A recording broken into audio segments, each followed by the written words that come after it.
Hello from Gardening at Dwensa here in Ireland, and this video is about sowing Streptocarpus seed.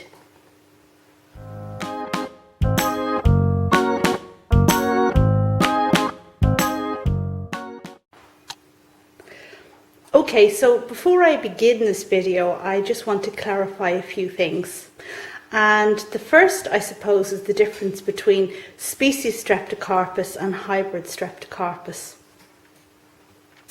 Now, if you want to have a hybrid Streptocarpus, the way to propagate is by leaf cutting. And you've probably seen a lot of my Streptocarpus videos. I grow hybrids. I've grown nothing else up until now. And the only way to get those kind of flowers is to propagate from the leaf of the parent. I recently made a video about propagating begonias from leaf cuttings, and I'm going to link to that up above. It's not exactly the same for Streptocarpus, but it's pretty much the same.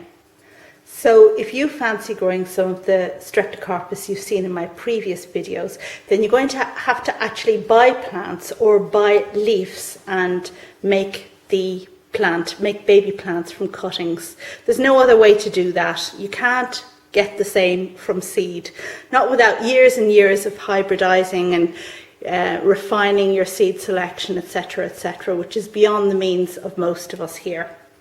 So that's just the first thing, because various people have asked me in the past if I'd sell them seed of my Streptocarpus, and there's absolutely no point in it because you're not going to get the same as the parent.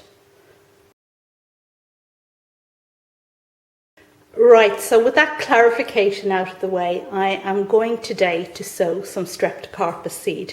And this seed is from species Streptocarpus. And here we have the packets of seed I'm going to grow. There's Streptocarpus thomsonii, hayartii, Streptocarpus grandis. This one is Porphyrostachys. My goodness, what a mouthful. And this one, which I'm particularly excited about, is Cooperi. Now, this is a fantastic species Streptocarpus that produces enormous leaves. And if the gentleman who sent me these seeds gives me permission, I'm going to insert a photograph of him with the parent plant right here. So these are the seeds I'm going to sow today, and I'm really hyped about it. Can't wait to get going.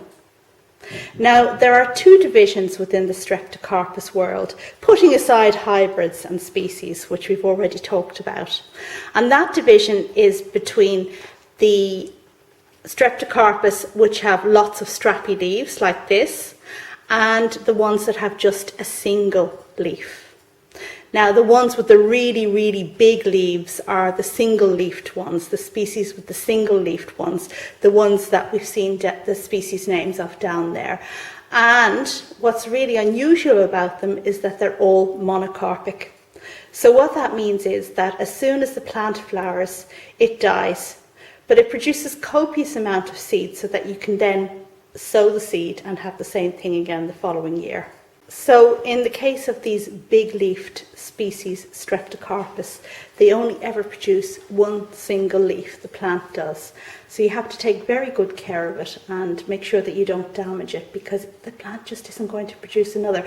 I think when the seedlings come first, like all seedlings, it sends up kind of two mock leaves or two baby leaves, but then the plant attains its true potential, and one of the little leaves goes blind and the second one then develops into the enormous leaves that I'm growing this plant for in the first place.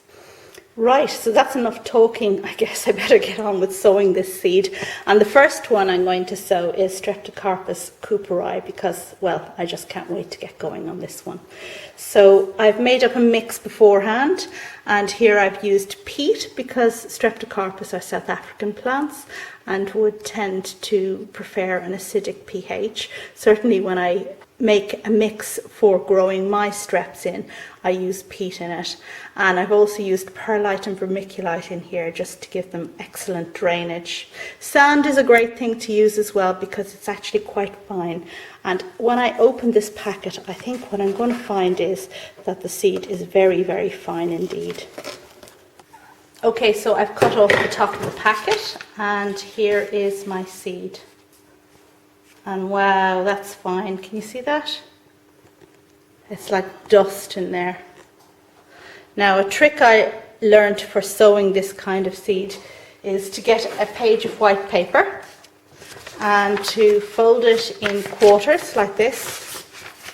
And again. And then to open it out and to actually put the seed on here so that it can be seen better, and then that will just allow me put it into the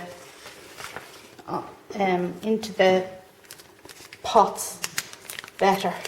Because this has been in a plastic bag, I feel it's kind of stuck to the side. What I think I'm going to do is cut down the side of the bag.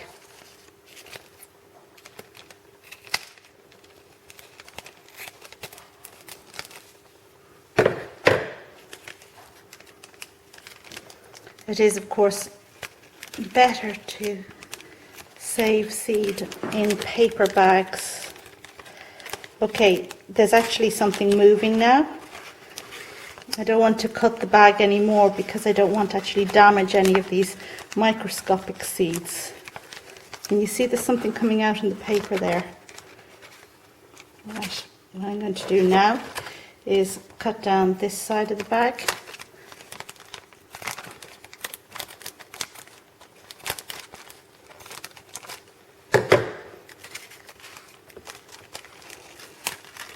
It's always a killer sowing seed that is this fine. Right, so it's actually stuck to the plastic bag, so I'm just going to use my finger here to try and loosen it and get it to fall on the paper.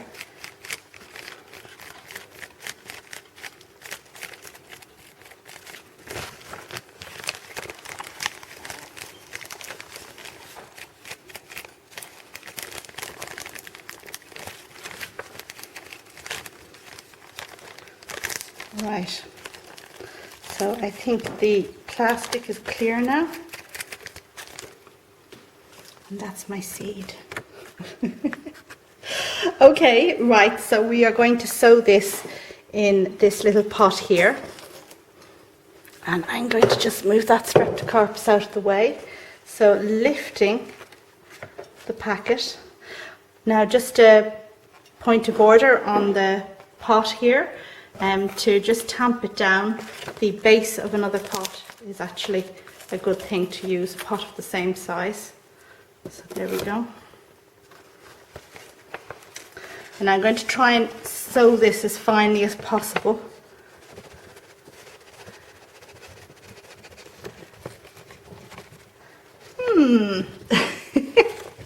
Okay, on.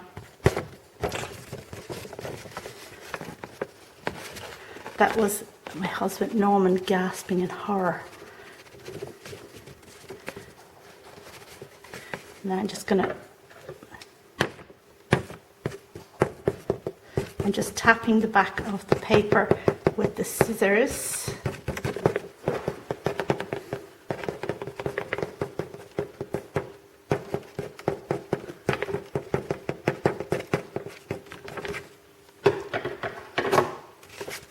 And here you can see that there's still something here, so let's just move it down. Right, I have sowed my seed, and what I'm going to do now is to place this container in a dish of water so that it will absorb the water upways. Normally I would top seed with vermiculite because vermiculite is really light and lets the light through, but this seed is so very, very fine that I'm actually not going to do this at all. So I'm just putting the pot in here and filling it up with water, and that water is going to move up. Now I need to label this. This is the one my seed is in before I forget, because, well, can anybody see that that is sown? Certainly not me. Okay, so the mixture has wicked up water very quickly, and I'm going to take that one out. That one is sown, and put the next one in, which wants to float. Okay, so I've put a label on this. This is Strep grandis, and I'm going to sow Strep grandis in there. And here I've opened the seed, and I am now pouring it out. This one is less sticky than the other one. And here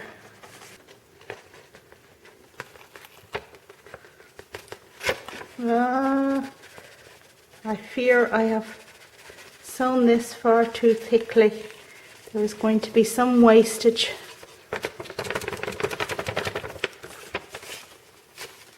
But what you can do,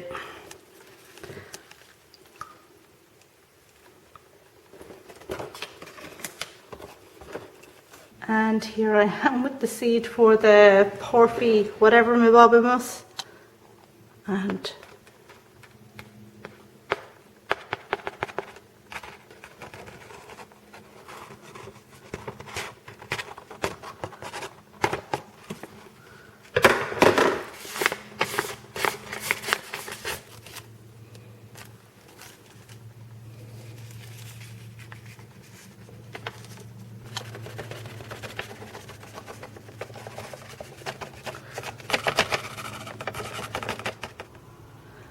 And here we are upstairs, where I'm going to put the seed into my propagating box, which is this one here. And what we're looking at is the lid. So I'm going to lift that off now. So just taking the lid off, and these are the seeds I prepared earlier. And now I am dropping one of them germinated, that's what that gap is. Not great. Dropping my Streptocarpus seed into the box. Now I don't have this box on any heat, the windowsill is good enough, and the lid makes it function as a closed system, so the moisture is kept in until germination will take place.